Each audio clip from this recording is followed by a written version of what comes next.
महाराष्ट्र की महायुति सरकार ने विधानसभा चुनाव से पहले अपने आखिरी बजट में कई मुफ्त सुविधाओं की घोषणा की। मुफ्त सिलेंडर, किसानों के लिए मुफ्त बिजली, महिलाओं के लिए लाडली बहना योजना, जो प्रधानमंत्री नरेंद्र मोदी के रेवड़ी कल्चर के बिल्कुल खिलाफ है। पॉलिटिकल पार्टियां किसी चीज पर परमानेंट सोल्यूशन ना देकर लोगों को बेवकूफ बनाते हैं, चीजों का लालच देकर उनसे वोट हासिल करते हैं। ये इनका तरीका बन चुका है। आखिर कैसे काम करती है ये फ्रीबी स्कीमें? ये मुफ्त की चीजें बांटने की शुरुआत कहाँ से हुई?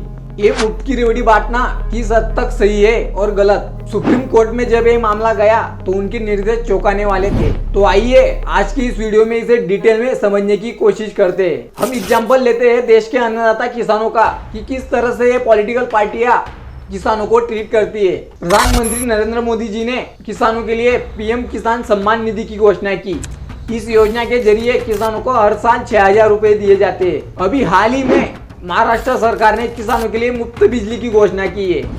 अगर हम एवरेज किसान को देखें तो हर साल 10 या 11 हजार के ऊपर बिजली का बिल नहीं आता। साल के 15 या 20 हजार मुफ्त के देकर ये आपका लाखों का नुकसान किस तरह से करते हैं, आइए समझते हैं। किसान इतना सशक्त है कि वो एक अनाज के दाने से 100 दाने बनाता है, लेकिन जब वो अपनी फसल बेचने मंडी में जाता है तो उसकी लागत तक नहीं निकल पाती। एग्जाम्पल प्याज का लेते हैं। हर एवरेज किसान साल में 100 क्विंटल प्याज की उपज निकालता है और मंडी में उसे 100 से लेकर 200 रुपए के रेट में देना पड़ता है, यानी 2 रुपए केजी।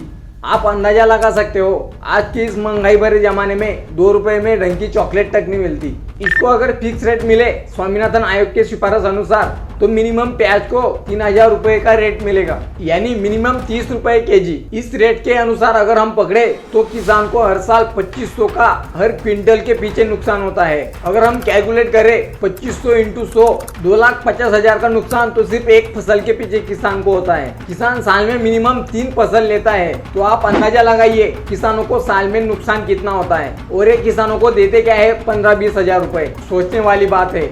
मतलब किसानों को हर साल 6-7 लाख का नुकसान होता है और ये पॉलिटिकल पार्टियां किसानों के हाथ में 2,000 रुपए पकड़ा देती है और बड़े फख्र से कहते हैं किसान सम्मान निधि। किसानों को अगर सम्मान देना ही है तो उसने अपना खून पसीना बहाकर जो फसल निकाली है उसका पूरा दाम उसे दो। ये जो नुकसान है ये इनडायरेक्टली होता है, इसकी वजह से वो दिखता नहीं, लेकिन असल में इतना नुकसान किसान हर साल उठाता है। हर किसी की सोच अलग हो सकती है, लेकिन मेरे राय में अगर हर सब्सिडियां जो किसानों को दी जाती है वो सरकारें देना बंद भी कर दे, सिर्फ उसके फसल को एमएसपी यानी मिनिमम सपोर्ट प्राइस मिल जाए तो किसी और चीज की उसको जरूरत नहीं रहेगी। ये मेरा मानना है। आपकी राय कमेंट में जरूर बताइए। अब कुछ लोग कहेंगे कि एमएसपी से तो एफसीआई खरीदती है। सही बात है, एमएसपी से एफसीआई खरीदती है, लेकिन अगर 100 किसानों ने अपनी फसल उगाई तो उसमें से सिर्फ 5 से लेकर 6% लोग ही अपनी फसल एमएसपी से एफसीआई को बेच पाते हैं। जब किसान आंदोलन कर रहे थे दिल्ली में तो उनकी मांग थी कि जब आप एमएसपी दे ही रहे हो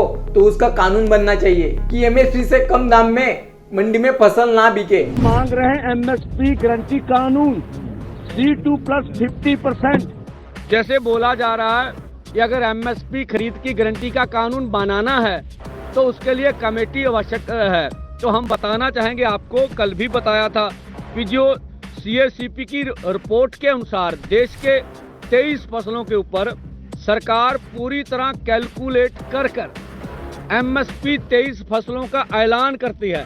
तो हमने मंत्री महोदय के समक्ष ये बात रखी कि आप बताइए, आप ये अनाउंसमेंट कैलकुलेशन से कर रहे हैं? बोले हाँ। तो हमने बोला इसके ऊपर लीगल गारंटी कानून बना दीजिए। हमें तो सिक्योरिटी चाहिए भी, जो MSP का ऐलान आपने किया वो कम रेट पर मंडी में ना बिके।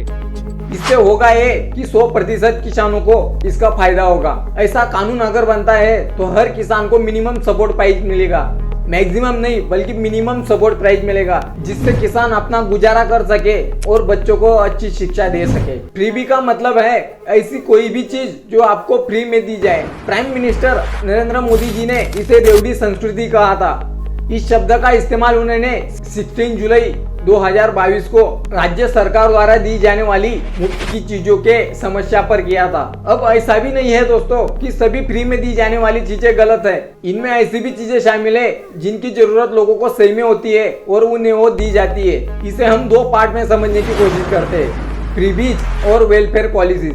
वेलफेयर पॉलिसीज उन स्कीम्स को रेफर करती है जिन स्कीम में ये उन लोगों के लिए टारगेट होती है जिनको इस चीज की सबसे ज्यादा जरूरत होती है। इसमें subsidies, roads, bridges, hospitals, public educational institutions की कंस्ट्रक्शन भी शामिल है। फ्री कलर टीवी देना एक फ्रीबी है, लेकिन फ्री एजुकेशन देना एक वेलफेयर पॉलिसी है। Welfare policies free public services होती है जो सेंट्रल बजट और गवर्नमेंट प्रोग्राम में डिफाइन होती है और ये पब्लिक वेलफेयर और सोसाइटी के सभी सेक्शन के वेल बीइंग के लिए एम होती है। लेकिन जब हम फ्रीबीज को देखते हैं तो ये ऐसी चीज है जो पब्लिक को फ्री में दी जाती है, खासकर उनके सपोर्ट या किसी चीज में उनका इंटरेस्ट अट्रैक्ट करने के लिए। प्रॉब्लम तब आती है जब पॉलिटिकल लीडर्स बिना किसी मैनिफेस्टो के चुनाव में आते हैं और वोटर्स को अट्रैक्ट करने के लिए फ्रीबी अनाउंस कर देते हैं। 2006 और 2011 में तमिलनाडु विधानसभा चुनाव के दौरान कुछ राजनीतिक दलों ने अपने चुनावी घोषणा पत्रों में कलर टीवी,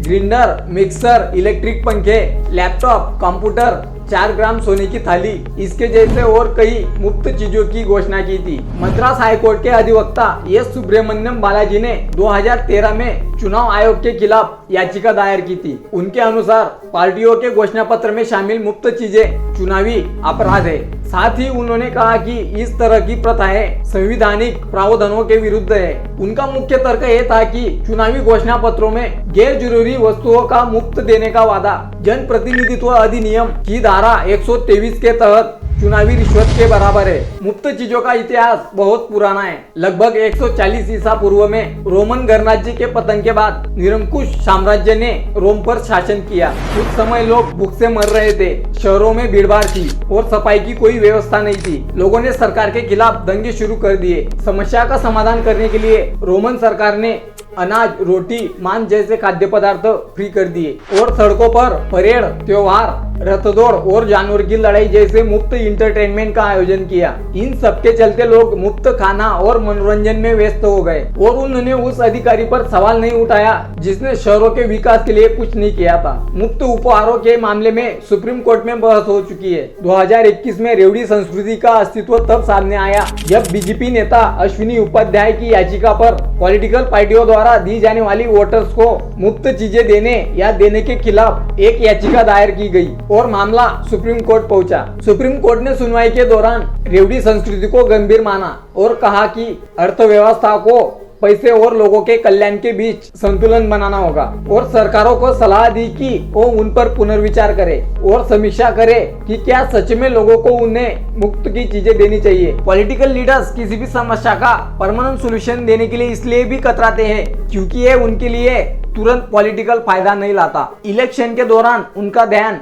तुरंत फायदा देने वाले फैसलों पर होता है जो उन्हें वोटर्स का समर्थन देने में मदद करे। दूसरा कारण यह है कि परमानेंट सॉल्यूशंस कॉम्प्लेक्स होते हैं और इन्हें इम्प्लीमेंट करने में टाइम, रिसोर्सेज और पॉलिटिकल विल की जरूरत होती है। कई बार पॉलिटिशियंस इस बात को सोचते हैं कि वो इनकी शॉर्ट टर्म पॉपुलैरिटी को रिस्क में डाल सकते हैं। इसके अलावा फ्रीबी कल्चर और टेम्पररी सॉल्यूशंस लोगों को तुरंत सुविधा और रिलीफ देते हैं जिससे पॉलिटिशियंस को वोट मिलने की संभावना बढ़ जाती है। बहुत बहुत धन्यवाद।